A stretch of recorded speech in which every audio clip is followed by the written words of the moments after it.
السلام عليكم ورحمة الله. اوعى تتنازل عن هويتك، واوعى تتنازل عن لغتك، واوعى تكون مكسوف ان انت مصري. زعلت قوي لما شفت كتير من اصحابي لما بيسافروا دول زي دول الخليج، تبص تلاقيه بدأ يغير طريقة لبسه، بدأ يغير لهجته، بدأ يتكلم بلهجة تانية مختلفة. دي حاجة ليه يا حبيبي؟ انت مستعر ومكسوف ان انت مصري؟ ده كل الناس لما بتجيلنا هنا بتتكلم بلغتنا.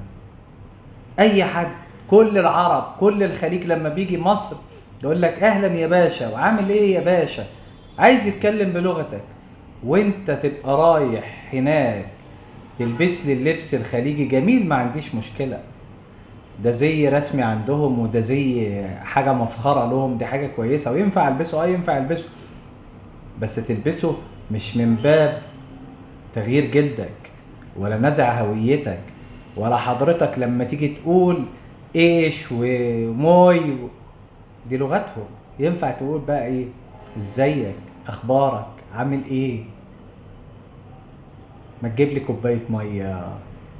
دي لغتنا الجميله اللي كلنا واي حد بيفخر ان هو مصري. خليك جامد، وخليك راجل، وخليك راجل محترم، وارفع راسك فوق، انت مصري.